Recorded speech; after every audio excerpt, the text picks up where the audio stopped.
He opened his mouth, but the words wouldn't come. That was the moment, the precise, horrifying instant that the carefully constructed world of David Vance, anchor of the 6 o'clock news, shattered into a million silent pieces. But this story doesn't truly begin in the glare of the studio lights, with thousands of viewers watching his face freeze into a mask of confusion. No, it starts 3 hours earlier, in the quiet hum of his pre-show ritual, with a single, almost imperceptible throb behind his right temple. It was a familiar ghost, a phantom he'd learned to live with, to dismiss, to power through. Today, however, the ghost had other plans. The ritual was his anchor, his bedrock in the swirling chaos of live television. It began the moment he walked through the sliding glass doors of the station, the scent of stale coffee and industrial cleaner, a Pavlovian trigger for his on-air persona, to begin its slow awakening. He'd nod to the security guard, a man whose name he'd known for 20 years, and make his way to his dressing room, a small, windowless box that was more of a sanctuary than his sprawling suburban home. He'd hang his suit jacket on the back of the door, the fabric a familiar, comforting weight in his hands. He'd loosen his tie, the silk a whisper against his skin. Then, and only then, would he allow himself to sit, to breathe, to become David Vance, the man who delivered the world's tragedies and triumphs with an unshakable calm. He'd meticulously lay out the tools of his trade on the brightly lit vanity, a well-worn copy of the evening's preliminary script already marked with his own cryptic annotations, a bottle of water, always room temperature. A small framed photo of his wife Sarah and their teenage daughter Lily, a smiling, sun-drenched memory from a vacation that felt a lifetime away. He'd traced the outline of Lily's face with his thumb, a silent promise to be home in time for dinner, a promise he was increasingly failing to keep. The job, this relentless, ravenous beast, always demanded more. More time, more energy, more of him. And then it came, a faint, dull pulse like a distant drumbeat just behind his right eye. He paused, his fingers still on the cool glass of the picture frame. He closed his eyes, taking a slow, deliberate breath. Just a headache, he told himself. Too much caffeine, not enough sleep. It was the same litany of excuses he'd been reciting for years. The migraines. He refused to call them that, the word felt too dramatic, too much of an admission of weakness, had started in his late 30s. At first, they were a minor annoyance, a shadowy guest who'd overstayed its welcome. But lately, they'd become more frequent, more insistent. A dull ache that would sometimes sharpen into a vicious ice-pick-like pain. He'd pop a couple of ibuprofen, down a bottle of water, and push through. It was what he did. It was who he was. He'd once mentioned it to Sarah after a particularly brutal episode had left him nauseous and sensitive to light for an entire weekend. She'd looked at him with that worried frown of hers, her eyes, the color of warm honey, clouded with concern. "You should see a doctor, David," she'd urged, her hand on his arm. "It's not normal to have headaches like that." He brushed it off with a laugh. "I'm a 47-year-old man with a stressful job, Sarah. A headache is part of the package." He'd regretted the dismissive tone the moment the words left his mouth, but he couldn't bring himself to take them back. Seeing a doctor felt like admitting defeat, like acknowledging a crack in the carefully constructed facade of the man who had all the answers. Today, the throb was different. It wasn't the slow build he was used to. It was a sharp, sudden jab, a warning shot across his bow. He massaged his temple, the pressure of his fingertips doing little to ease the burgeoning ache. He could feel a strange, almost imperceptible aura beginning to form at the edges of his vision, a faint, shimmering quality to the light that he knew from past experience was a harbinger of something worse to come. He glanced at the clock on the wall, 2 hours until showtime. Plenty of time to get it under control. He opened his desk drawer, fumbling for the bottle of extra-strength painkillers he kept stashed there. He dry swallowed, too, the chalky taste coating his tongue. He stood up, rolling his shoulders, trying to release the tension that was coiling in his neck and back. He walked over to the small, full-length mirror, studying his reflection.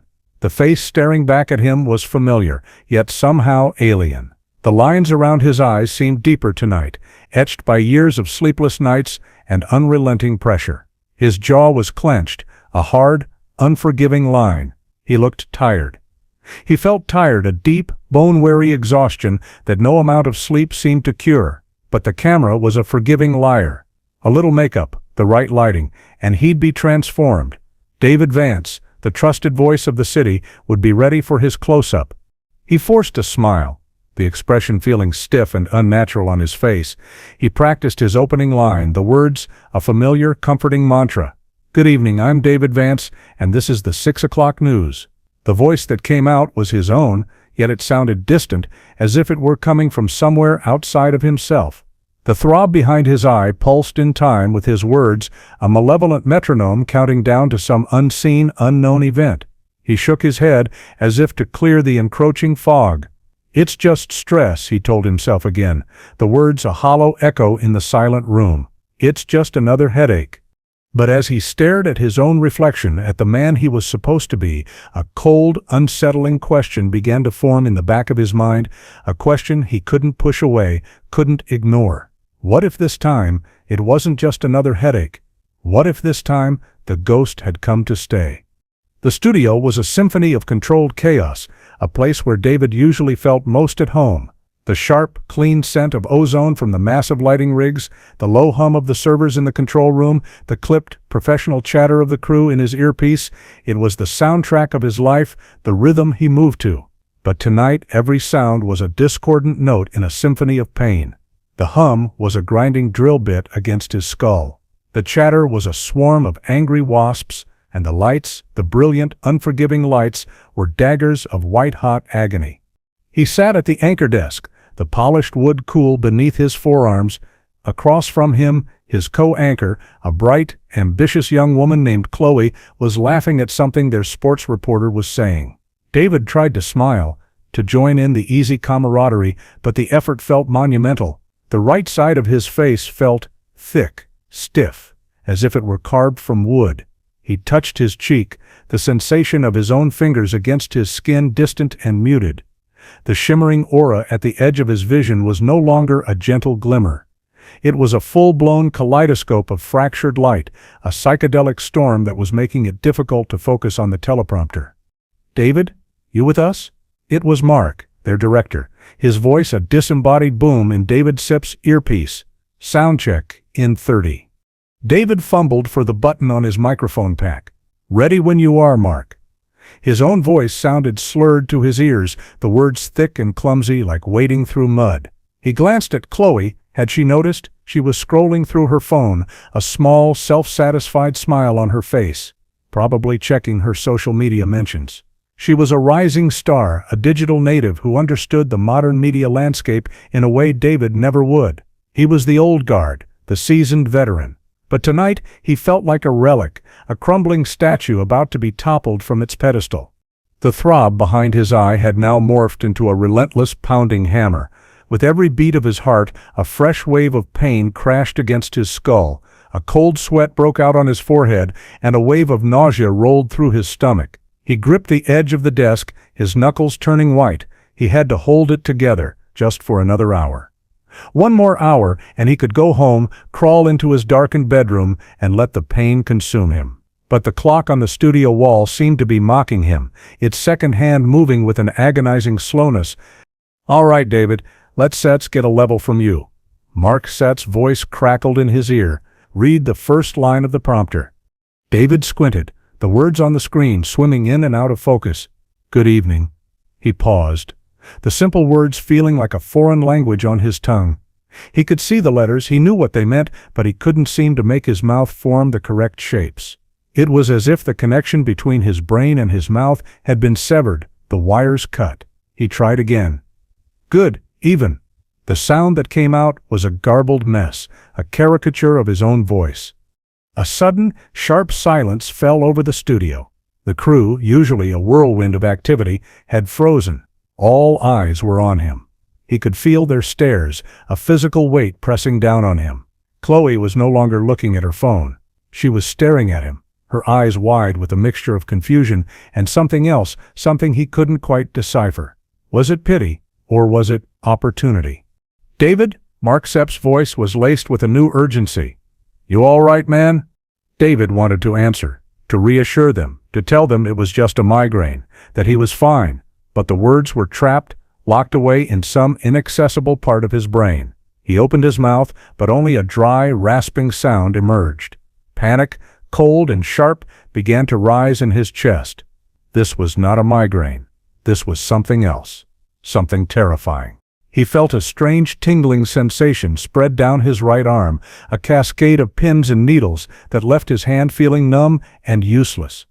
He looked down at his hand resting on the desk. It looked like his hand, but it didn't feel like his. He tried to wiggle his fingers, but they refused to obey.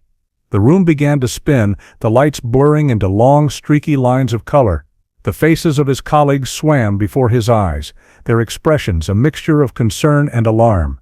He could hear their voices, a jumble of overlapping questions, but the words were a meaningless jumble of sounds. He was losing control. The carefully constructed persona of David Vance, the unflappable newsman, was crumbling, live on the studio floor. He was no longer the one reporting the story, he was becoming the story. And as the world dissolved into a maelstrom of light and sound, one thought, clear and terrifying, cut through the fog of his pain. I'm having a stroke. The thought was so sudden, so absolute, that it stole the breath from his lungs. A stroke. On live television. The irony was so cruel, so bitter, that he would have laughed if he could. He, David Vance, the man who had reported on countless tragedies, was now the subject of his own. As the darkness at the edge of his vision began to close in, he saw Mark, his director, rushing towards him, his face a mask of frantic concern. He saw Chloe, her hand over her mouth, her eyes wide with a dawning horror, and then he saw nothing at all. The world went black, the symphony of pain replaced by a sudden, deafening silence. Was this it? Was this how it ended? In the glare of the studio lights, with his last words lost to the world, a garbled, meaningless sound. The darkness was not a void. It was a thick, viscous fluid, a sensory deprivation tank filled with the low, resonant hum of his own blood. In this swirling abyss, David's mind, untethered from his rebellious body, was a frantic, caged animal. He was a ghost in his own machine, a helpless passenger in a vehicle that was careening out of control. The rational part of his brain, the part that had earned him a Peabody Award, was desperately trying to assert itself, to impose order on the chaos. Stress, it whispered, a familiar, soothing refrain. You're just stressed. You've been pushing too hard, sleeping too little. This is your body's way of telling you to slow down. It was a comforting lie, a well-worn blanket he'd pulled over himself for years. The migraines, the exhaustion, the irritability, he'd always categorized them as the cost of doing business, the price of success. He saw stress as a tangible entity, a malevolent business partner who demanded his pound of flesh. He'd picture it as a shadow that walked a few paces behind him, a constant, silent companion. Some days, it was a small, manageable shadow, easily ignored. On other days, like today, it was a towering, monstrous figure that blotted out the sun.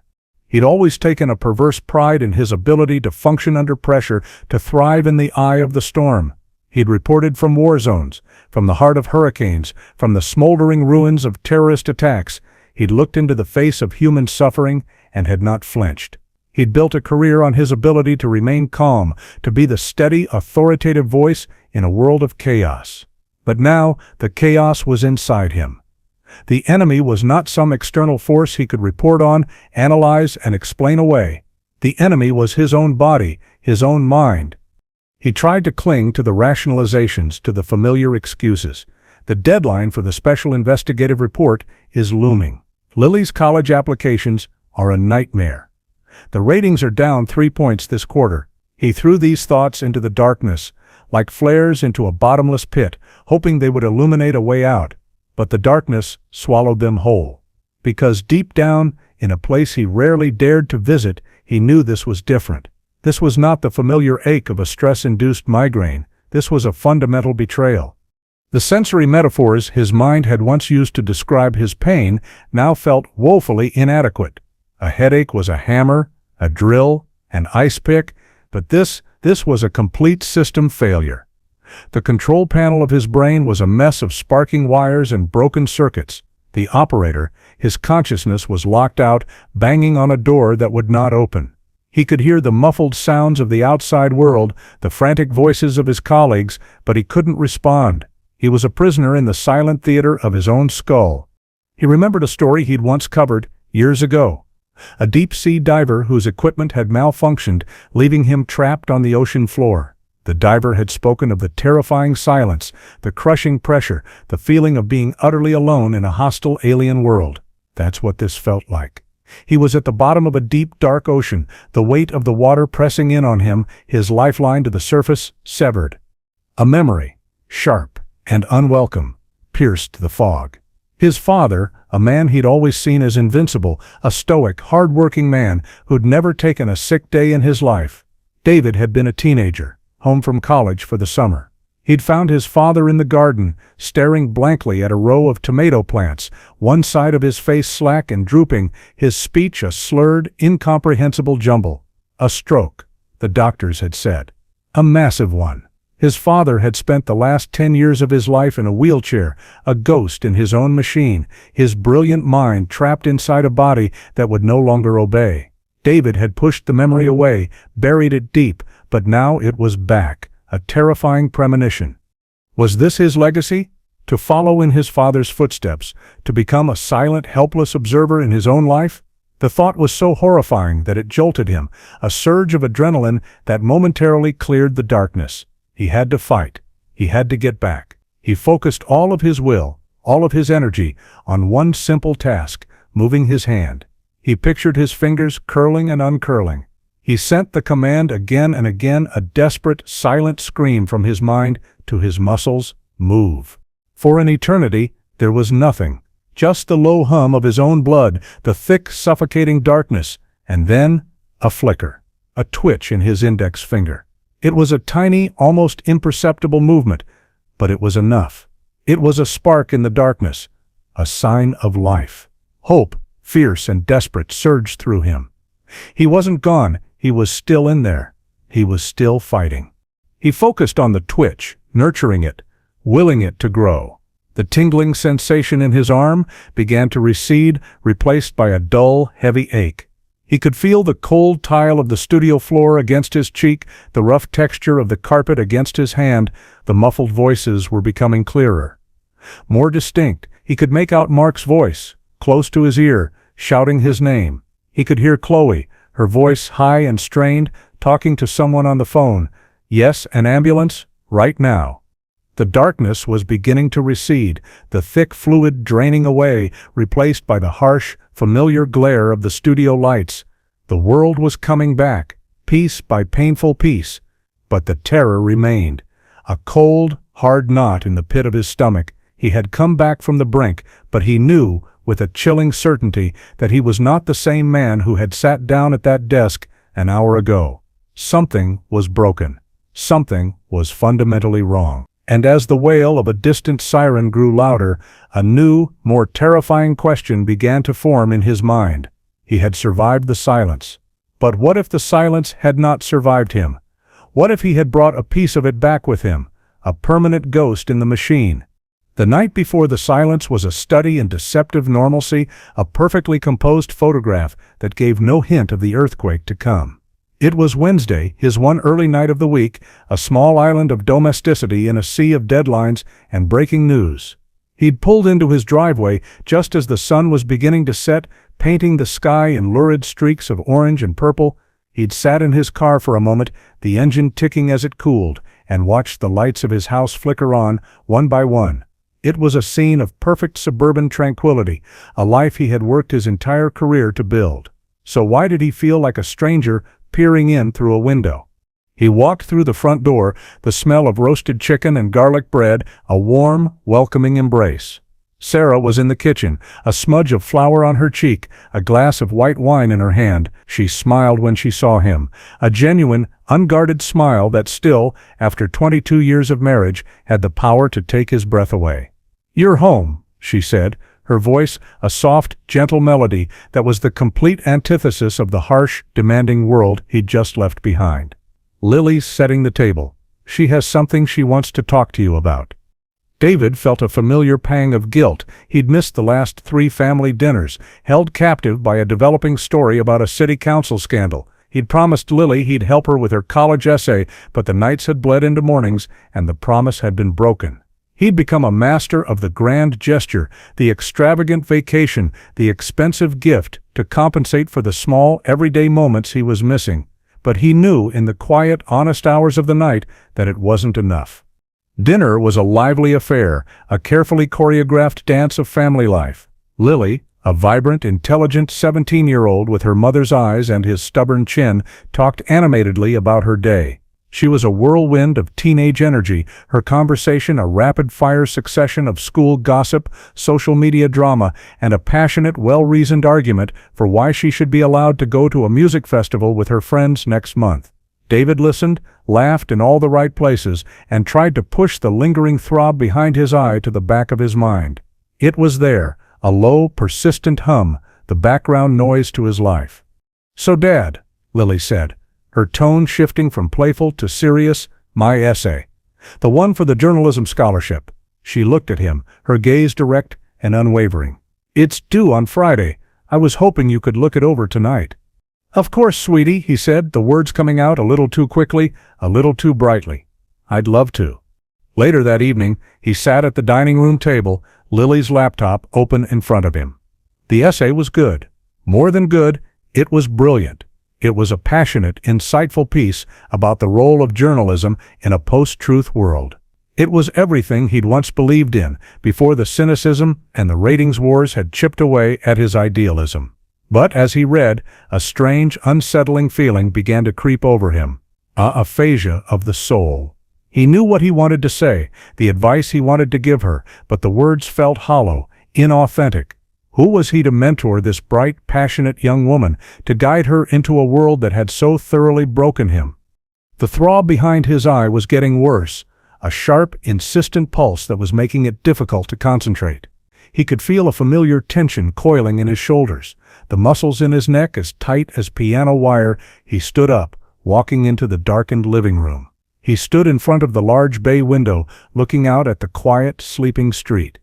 He could see his reflection in the glass, a pale, ghostly figure superimposed over the familiar landscape of his life. He looked haunted. Sarah came up behind him, her arms wrapping around his waist. "You okay?" she asked, her voice a soft murmur against his back. "You seem 1,000,000 miles away." "Just tired," he lied, the word tasting like ash in his mouth. "Long week." She rested her head on his shoulder, her warmth a small comfort against the encroaching chill. "You're pushing too hard, David," she said, her voice laced with a familiar concern. "You can't keep going like this. Something's got to give." He knew she was right. He felt like a rubber band that had been stretched to its absolute limit, a single feather-light touch away from snapping, but he didn't know how to stop.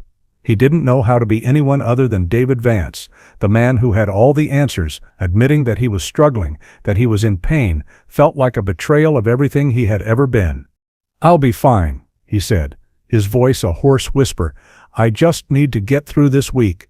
But as he stood there, wrapped in his wife's embrace, a cold, terrifying question echoed in the silent chambers of his heart. What if Sarah was right? What if something did have to give? And what if, when it finally snapped, it wasn't just his career, his reputation, or his carefully constructed facade that broke? What if it was him? The night wore on, a slow, agonizing crawl towards a dawn he was not ready to face. He lay in bed, staring at the ceiling, the numbers on the alarm clock glowing a malevolent red. Sleep would not come. The pain in his head had subsided to a dull, throbbing ache, but his mind was a racetrack of anxious thoughts. He thought about Lily's essay, about the bright future she had ahead of her, and the dark, cynical world he was a part of. He thought about Sarah, about the worry in her eyes and the promises he kept breaking. He thought about the man in the mirror, the haunted, exhausted stranger who was wearing his face. And as the first faint light of dawn began to creep through the blinds, he knew with a certainty that was as cold and hard as a tombstone that this was not just another day, this was a day of reckoning. A storm was coming. He could feel it in the very marrow of his bones. But what he didn't know, what he couldn't possibly have known, was that the storm was not on the horizon. It was already inside him, a silent, gathering tempest that was about to unleash its full, devastating fury, and the world, his world, would never be the same. What happens when the man who reports the news becomes the breaking story, not with a bang, but with a terrifying, profound silence? The red light on camera, two blinked to life, a malevolent, unblinking eye. This was it. The moment of truth. The world, or at least the small corner of it that tuned into the 6 o'clock news, was watching. David Vance, the man they invited into their homes every night, the steady hand on the tiller of their daily anxieties, was about to deliver the headlines. But the headlines he was about to make were not on the teleprompter. They were exploding, silently and catastrophically, inside his own skull. He could feel the heat of the studio lights on his skin, a dry, oppressive warmth that was sucking the moisture from the air. The carefully applied makeup on his face felt like a clay mask, cracking and tightening with every beat of his heart. The suit, his armor, felt like a straitjacket constricting his chest, making it difficult to breathe. The throb behind his eye was no longer a pulse, it was a full-blown explosion, a supernova of white-hot pain that was eclipsing everything else. His vision was a tunnel, the edges darkening, the world shrinking to the small, glowing screen of the teleprompter. He saw the words, the familiar, comforting cadence of the opening story. A multi-car pile-up on the interstate. A tragedy, yes, but a routine one. A story he had told 1,000 times before. But tonight, the words were hieroglyphs, meaningless symbols that his brain refused to process. He could see them, but he couldn't connect them to sound, to meaning. It was as if his internal dictionary had been erased, the pages ripped out, leaving him with a book of blank, white pages. He opened his mouth, he could feel his jaw moving, his tongue struggling to form the shapes of the words. But the only sound that emerged was a low, guttural noise, a sound of pure animalistic terror. The silence in the studio was absolute, a thick, heavy blanket that smothered all other sound. He could feel the collective intake of breath from the crew, the sudden sharp tension in the air. He glanced at Chloe, his co-anchor. Her face was a frozen mask of disbelief, her eyes wide with a dawning horror. She was looking at him, but she wasn't seeing David Vance, the seasoned professional. She was seeing a man coming apart at the seams. Panic, raw and primal, clawed its way up his throat. He had to say something, anything, to break the terrible silence. He tried again, forcing the air from his lungs, pushing the words out with every ounce of his will. Gee good even. The sound was a strangled croak, a pathetic, garbled mess. He was a ventriloquist whose dummy had suddenly, horrifyingly, lost its voice. The camera, that unblinking, merciless eye, zoomed in, capturing every bead of sweat on his forehead, every flicker of terror in his eyes. He was no longer a news anchor. He was a specimen, a curiosity, a man on the verge of a complete and total collapse, broadcast live in high definition. He could feel the eyes of the city on him, a million pairs of eyes, all staring, all wondering what was wrong with David Vance. And then the aphasia, the wordlessness, was joined by a new, more terrifying symptom. The right side of his face, the side that had felt stiff and wooden earlier, went completely slack. It was as if a string had been cut, the muscles giving way, leaving his face a lopsided, grotesque caricature of itself.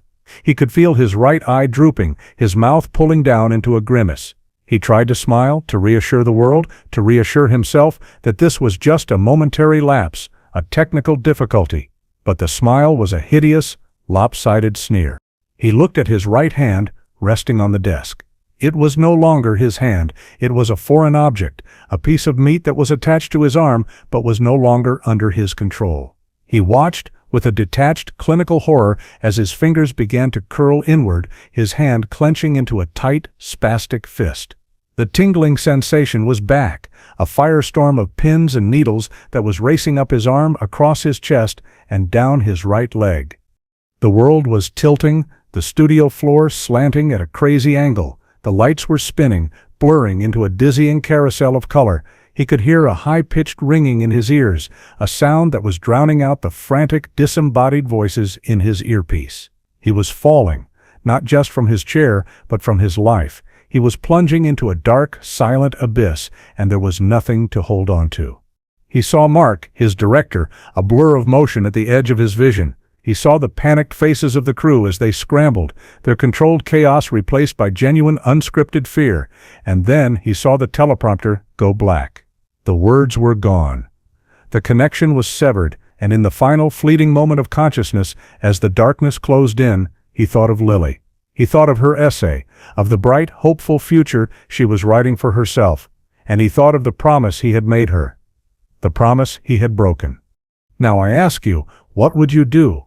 If your world, your identity, the very essence of who you are, was stripped away from you, live in front of thousands of people, would you crumble? Would you surrender to the silence? Or would you fight? Would you claw your way back from the brink, even if it meant facing a world and a self that you no longer recognized? David Vance's story is not just about a man who lost his words. It's about what happens when we are forced to confront our own fragility, our own mortality. It's a story that asks a simple, terrifying question. When the silence comes for you, will you be ready? The moment the camera's red light went dark, the studio exploded into a frenzy of panicked action. The carefully maintained illusion of a seamless broadcast shattered, replaced by the raw, chaotic reality of a medical emergency. Mark was the first to reach David, his face a grim mask of adrenaline and fear.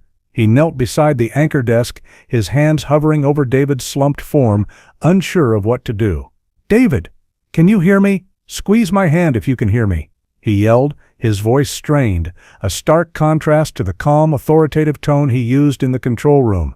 David was a dead weight, his body slumped awkwardly in the chair, his head lolled to one side. A thin trickle of saliva ran from the corner of his slack mouth.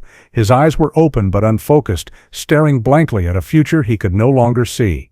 Chloe, her own face pale with shock, was on her feet, her professional instincts kicking in. She ripped out her earpiece and waved frantically at the floor manager.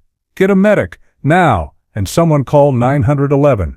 Her voice was sharp, cutting through the panicked murmurs of the crew.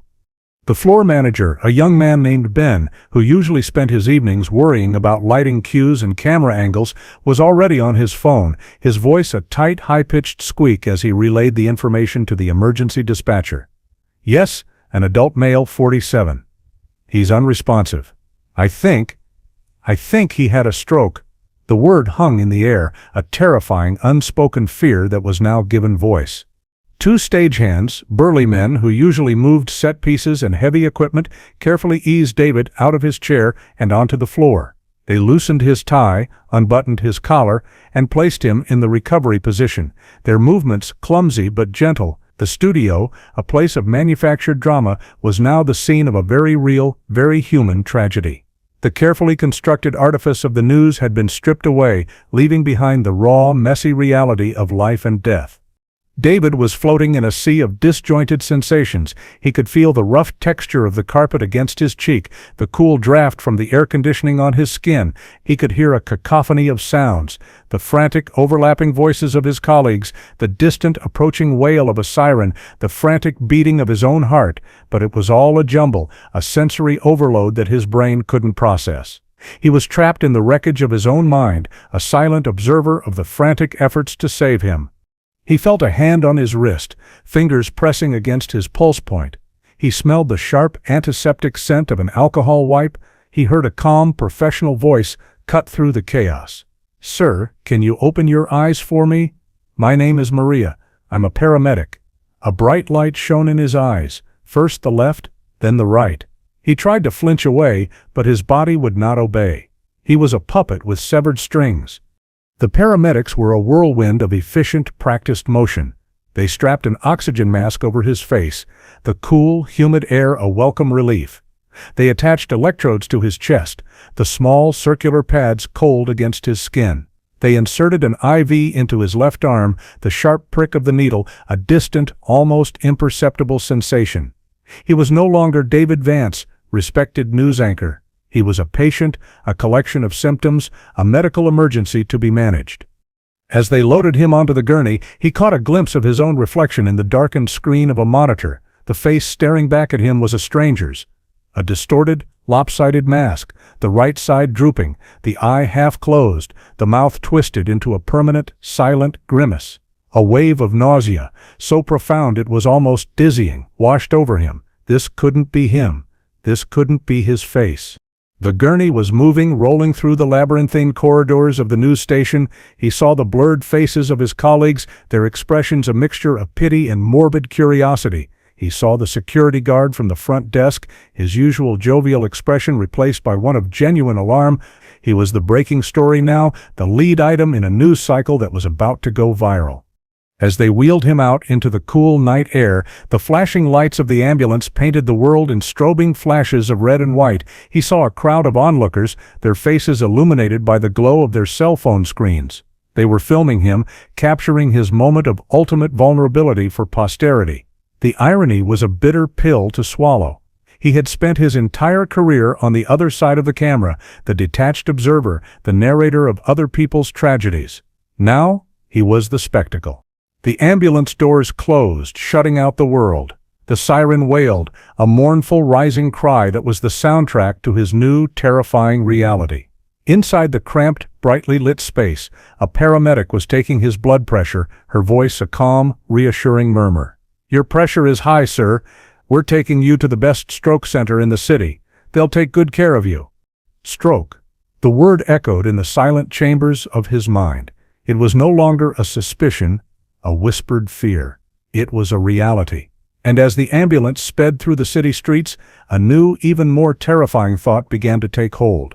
He had been so focused on the silence, on the loss of his words, that he hadn't considered the alternative. What if this wasn't a stroke? What if it was something else? He remembered a story he'd reported on a few years back. A man about his age, a successful architect who had started experiencing strange neurological symptoms, headaches, aphasia, numbness.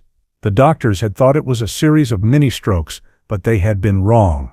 The final diagnosis had been far more sinister, a brain tumor, a glioblastoma, aggressive and inoperable. The thought hit him with the force of a physical blow. A tumor. The word was a death sentence.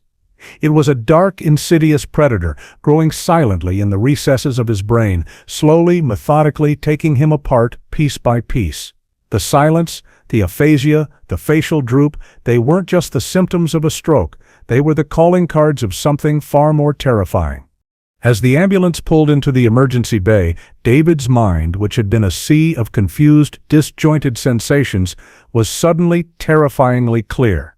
He had been so afraid of the silence, but now he was afraid of what the silence was hiding, and in the sterile, unforgiving light of the ambulance, a new, chilling twist emerged. What if the fight of his life wasn't about getting his words back? What if it was about fighting for his life itself? The immediate danger wasn't just losing his career, it was losing everything. The emergency room hallway was a river of human misery, a fluorescent-lit purgatory where time seemed to slow down and stretch into an agonizing eternity. Every cough, every sob, every hushed, anxious whisper echoed off the linoleum floors and sterile, off-white walls. David lay on the gurney, a silent observer in a sea of suffering, the thin, starchy blanket doing little to ward off the bone-deep chill that had nothing to do with the temperature of the room. He was parked against a wall, a temporary holding place in a system that was overwhelmed and overworked. The rhythmic beeping of his own heart monitor was a constant, unnerving reminder of his own fragility. Sarah arrived in a flurry of frantic energy, her face pale, her eyes wide with a terror that mirrored his own. She had been at a PTA meeting, her phone on silent, and had emerged to a barrage of frantic texts and missed calls. She rushed to his side, her hand finding his, her touch a small, warm anchor in the cold, turbulent sea of his fear. "David," she whispered, her voice cracking. "Oh God, David." She looked at his face, at the slack, unfamiliar features, and a fresh wave of tears welled in her eyes. She didn't try to hide them. There were no cameras here, no need for a brave face. There was only the raw, unfiltered honesty of a wife looking at her husband, her world crumbling before her eyes. He wanted to speak to her, to reassure her, to tell her that it was going to be okay. But the words were still locked away, prisoners in his own mind. He squeezed her hand, a single, weak pressure, hoping that the small gesture could convey everything he couldn't say. She squeezed back, her grip fierce, desperate. "I'm here," she said, her voice a little stronger now. "I'm not going anywhere." They were in a state of suspended animation, a limbo of waiting, waiting for a doctor, waiting for a diagnosis, waiting for a future that was terrifyingly uncertain. The minutes stretched into an hour, then two. Nurses and orderlies bustled past, their faces a mixture of compassion and professional detachment. They were the gatekeepers of this world, the ones who held the keys to the answers he so desperately needed. But they were busy, their attention divided among the legion of the sick and the injured. He was just one more patient, one more tragedy in a night that was full of them. From his vantage point on the gurney, the world was a blur of fragmented images and sounds. He saw a young boy with a broken arm, his face streaked with tears, clutching a worn teddy bear. He saw an elderly woman, her breathing shallow and ragged, her daughter holding her hand and whispering words of comfort. He saw a man in a business suit, his head bandaged, his face a mask of dazed confusion. Each one was a story, a life that had been violently, unexpectedly interrupted. He was one of them now, a part of their sad, silent fraternity. Lily arrived an hour after her mother, her face a storm of teenage angst and genuine, heart-wrenching fear. She had been at a friend's house studying for an exam when her mother had called. She stood at the foot of the gurney, her arms wrapped around herself as if to hold herself together. She looked so young, so vulnerable. He had always been the strong one, the protector, the one who shielded her from the harsh realities of the world. Now, he was the source of her fear, the cause of her pain.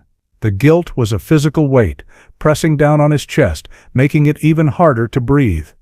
"Dad," she whispered, her voice barely audible above the din of the ER. She took a tentative step forward, her eyes fixated on his face. He could see the struggle in her expression, the battle between her desire to run away from this terrifying new reality and her need to be close to him. He tried to smile at her, to give her some semblance of the father she knew, but the lopsided grimace that resulted only seemed to frighten her more. She recoiled, a small, involuntary movement, and a fresh wave of despair washed over him. He was losing them. He could feel them slipping away, their familiar world replaced by this new, terrifying landscape of illness and uncertainty.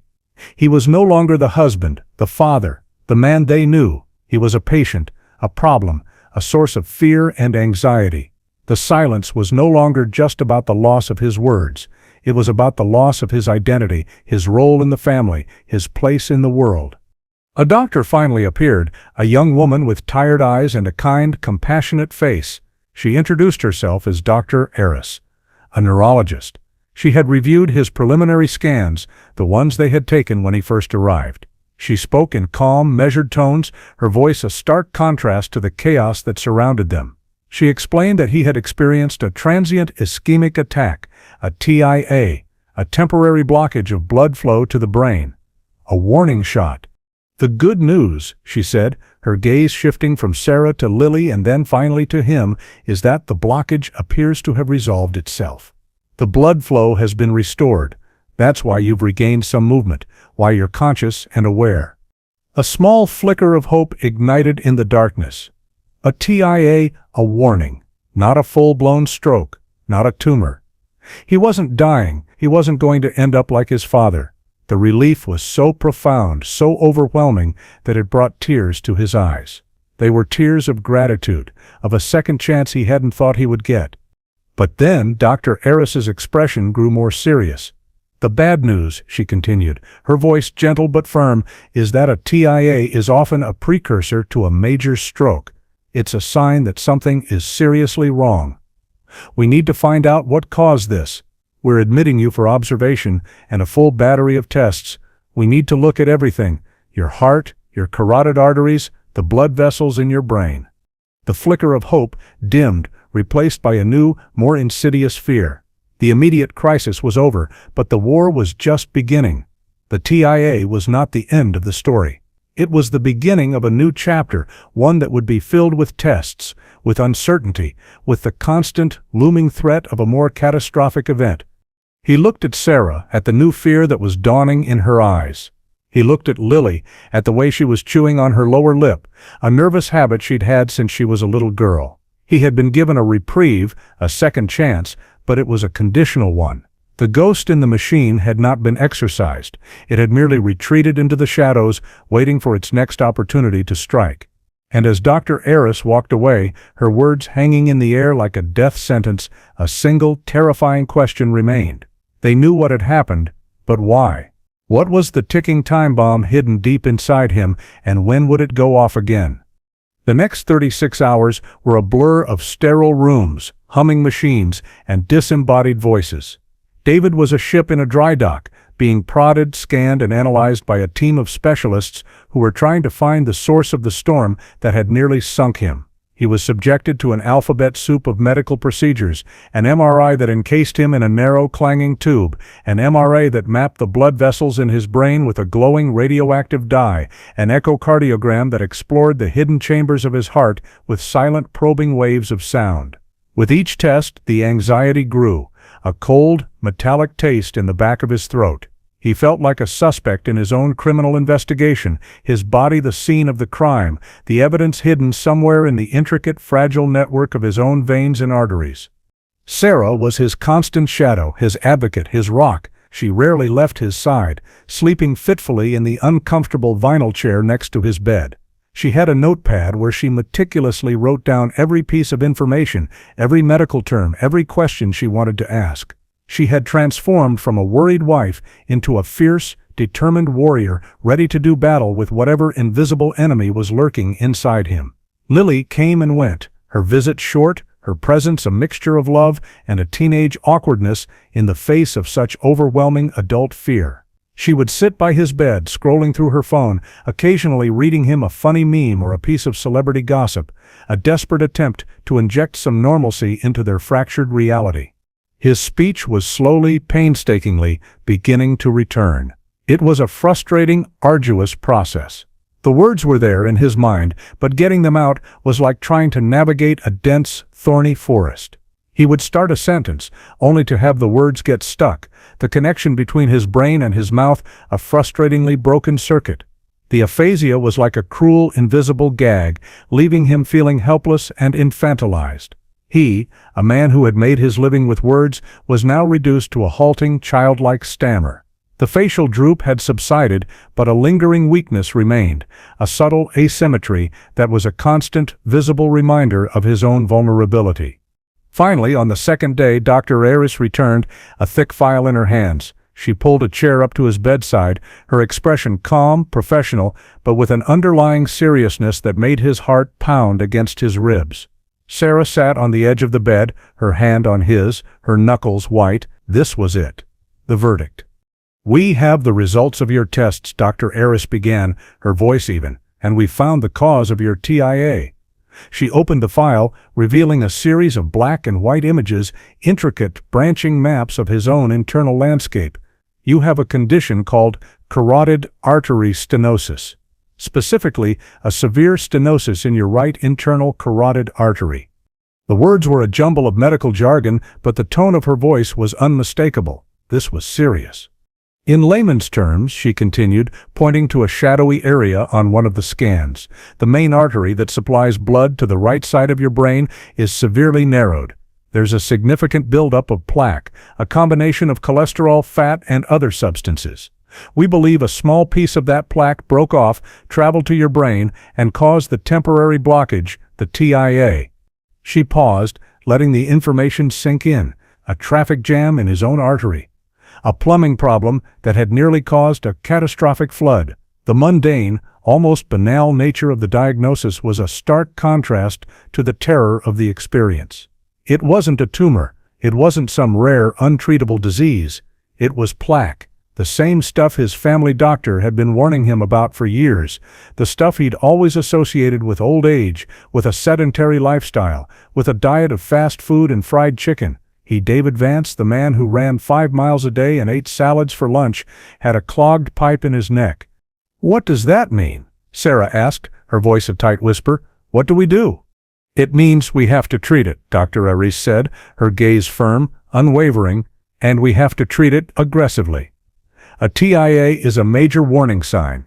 Your risk of having a full, debilitating stroke is now incredibly high.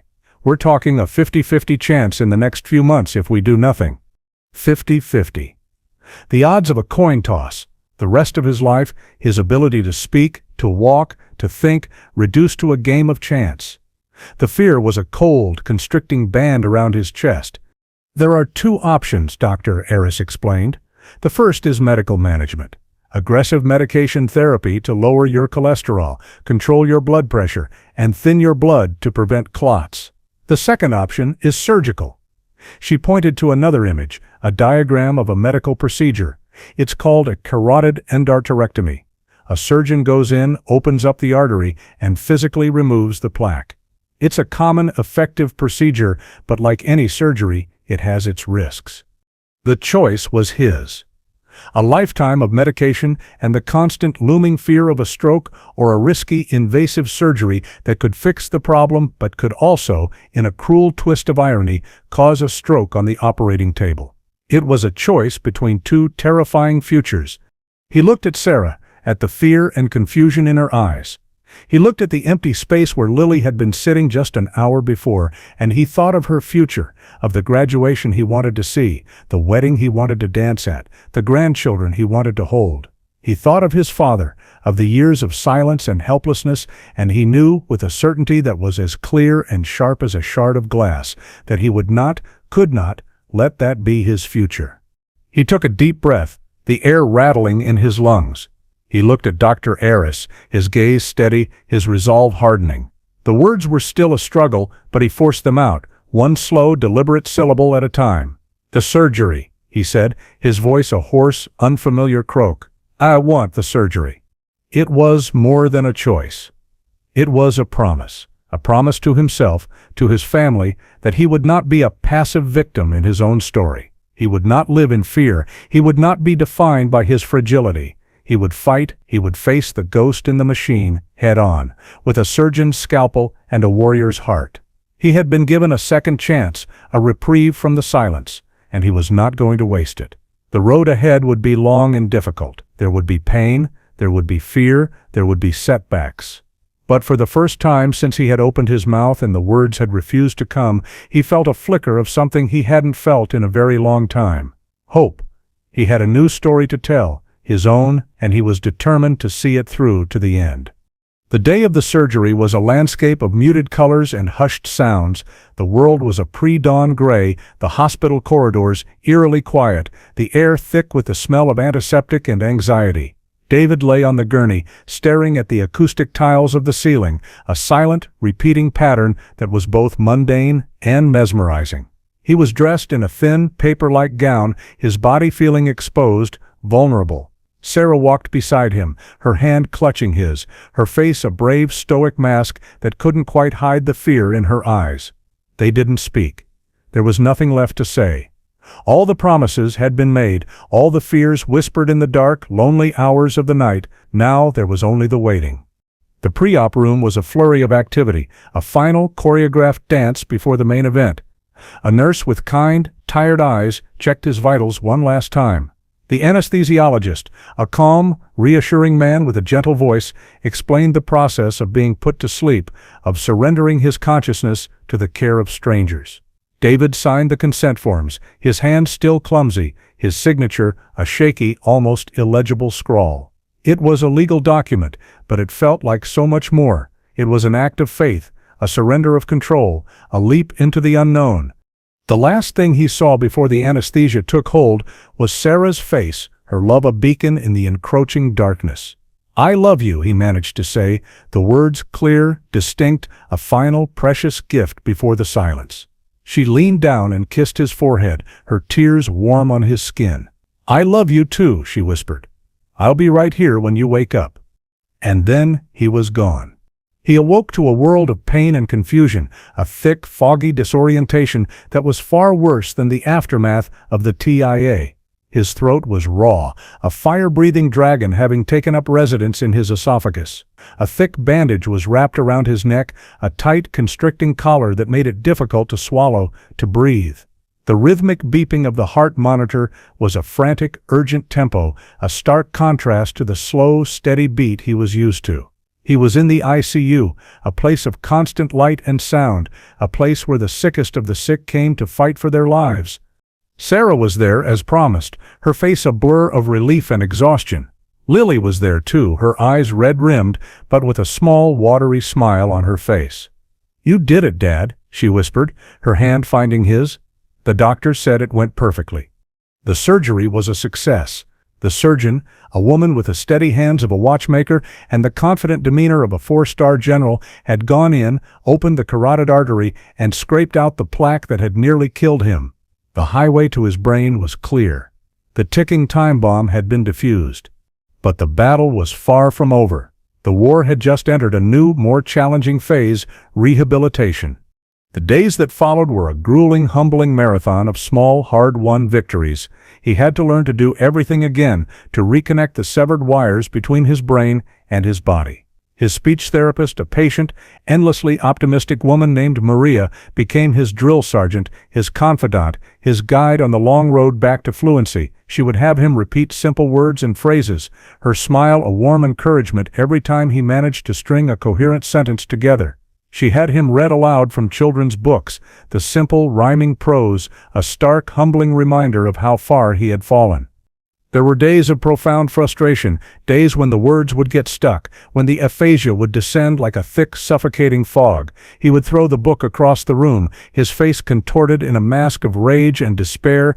He was David Vance, the man who had commanded the English language with grace and authority, and now he was struggling to read The Cat in the Hat.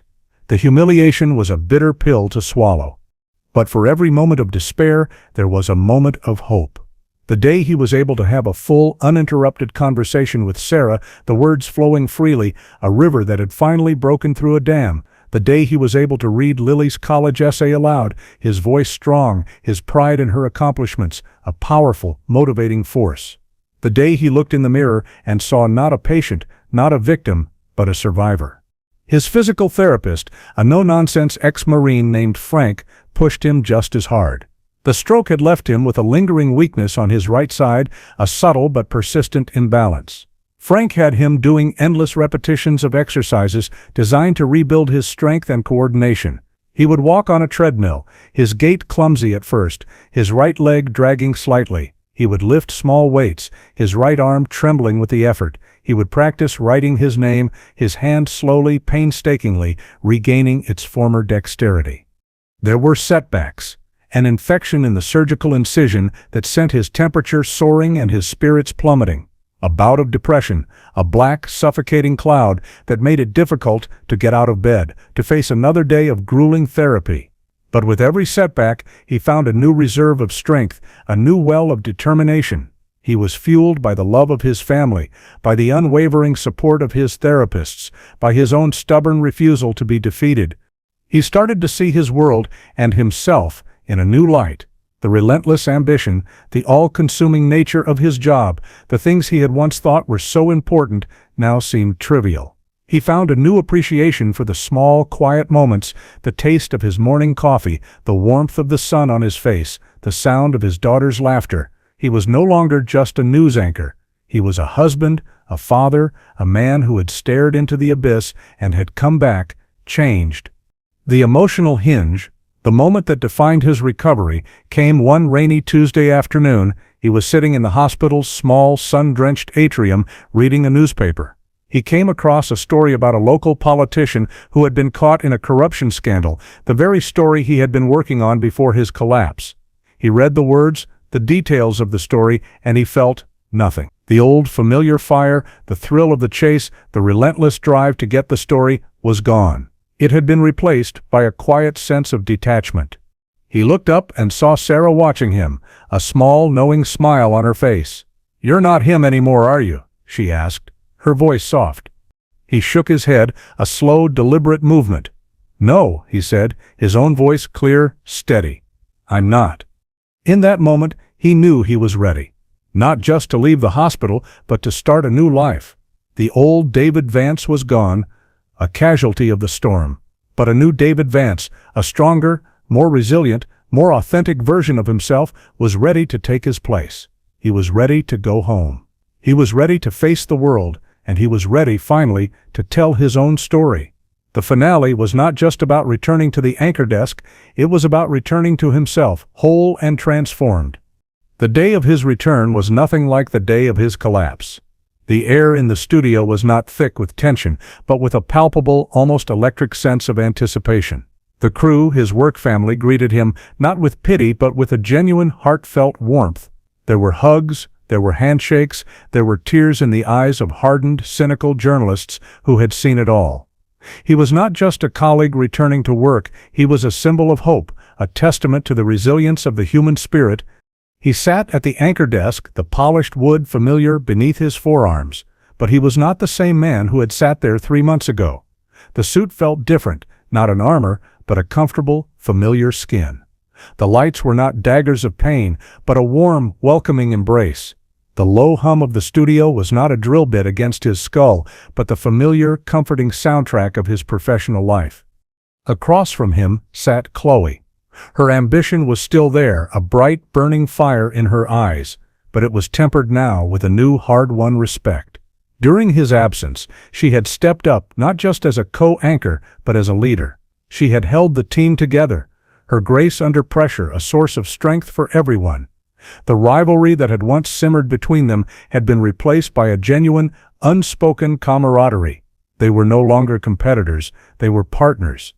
In his earpiece he heard Mark's voice, not a disembodied boom, but the warm, familiar voice of a friend.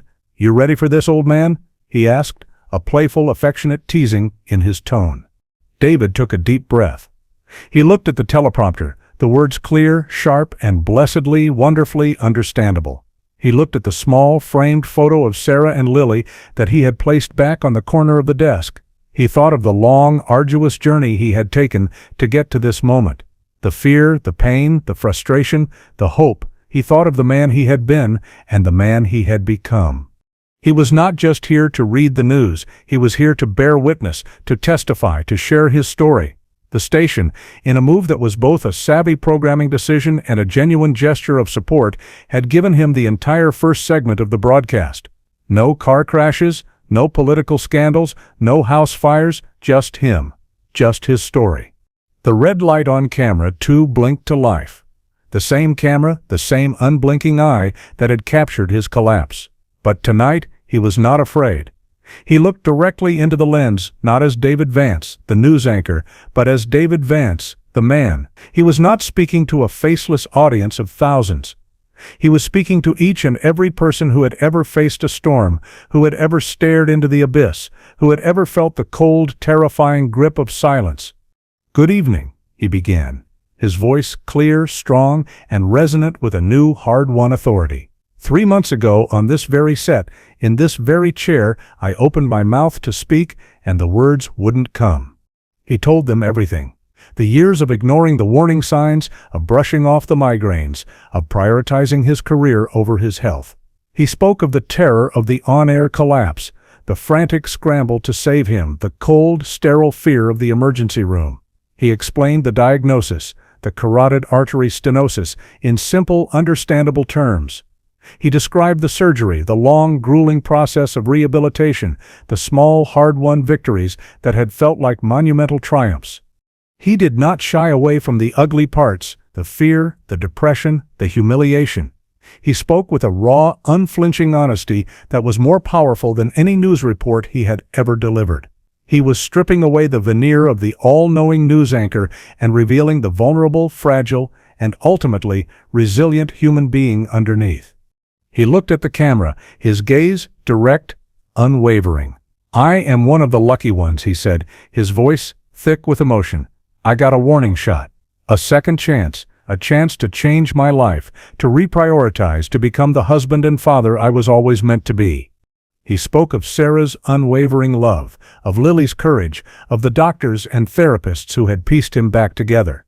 He spoke of the importance of listening to your body, of paying attention to the whispers before they become screams.